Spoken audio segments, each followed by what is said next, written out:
ഈ മെറ്റീരിയൽ എങ്ങനെയുണ്ട്? ഇത് വെറും 1/2 മീറ്റർ പോലും തികച്ചില്ല. എന്നാലും ഇത് വെച്ച് ഒരു ഔട്ട്ഫിറ്റ് ചെയ്താലോ? ഇതിലെ ഫ്ലവേഴ്സ് എല്ലാം ഞാൻ ഇതുപോലെ കെയർഫുള്ളായിട്ട് കട്ട് ചെയ്തെടുത്തിട്ടുണ്ട് കേട്ടോ. ഒരു പ്ലെയിൻ കുർത്ത സ്റ്റിച്ച് ചെയ്തിട്ട് അതിൽ ഈ ഫ്ലവേഴ്സ് അറ്റാച്ച് ചെയ്താൽ എങ്ങനെ ഇരിക്കും? അങ്ങനെ ഒരു normal V-neck long slitted top stitch ചെയ്തു. ഞാൻ സെമിറോ സിൽക്കാണ് ഇതിന് യൂസ് ചെയ്തത്. കുറച്ചുകൂടെ ബഡ്ജറ്റ് ഫ്രണ്ട്ലി ആയിട്ടാണെങ്കിൽ വിചിത്ര സിൽക്കും യൂസ് ചെയ്യാം. എന്തായാലും ചെറിയ ഷൈനിങ് ഉള്ളൊരു ഫ്ലോയി മെറ്റീരിയൽ ആയാൽ മതി. ബാക്ക് നെക്കിൽ ഞാൻ ആ നെറ്റ് പാച്ച് വെച്ചിട്ടാണ് സ്റ്റിച്ച് ചെയ്തത്. ഇതുപോലെ ട്രാൻസ്പെറൻ്റ് ആയിട്ടുള്ള നെക്കാണ് ബാക്കിൽ ചെയ്തെടുത്തേക്കുന്നത്.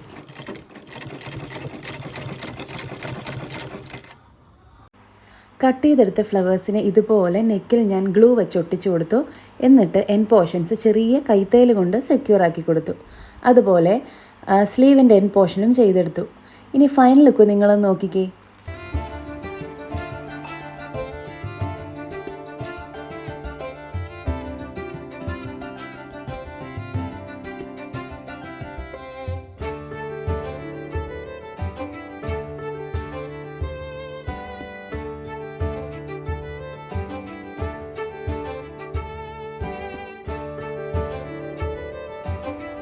ഈ ട്രാൻസ്പെറൻറ്റ് നെക്ക് നമ്മുടെ അറ്റയറിനൊരു ക്ലാസി ലുക്കാണ് കൊടുക്കുന്നത് കേട്ടോ. അതുപോലെ നമ്മൾ ഫ്രണ്ട് നെക്കിൽ ചെയ്തെടുത്ത ഈ ഫ്ലവർ ഡീറ്റെയിൽ ഒരു ത്രെഡ് എംബ്രോയ്ഡറി ചെയ്ത ഒരു ഇല്യൂഷൻ ക്രിയേറ്റ് ചെയ്യുന്നുണ്ട്. പക്ഷെ അങ്ങനെ ഒരു എംബ്രോയ്ഡറി ചെയ്യുന്നതിൻ്റെ 1/3 സമയം മാത്രം മതി ഇങ്ങനെ ഡിസൈൻ ചെയ്യാനായിട്ട്. ഇതുപോലുള്ള സിമ്പിൾ ഔട്ട്ഫിറ്റ് ഐഡിയാസുമായിട്ട് വീണ്ടും വരാം. Okay, by.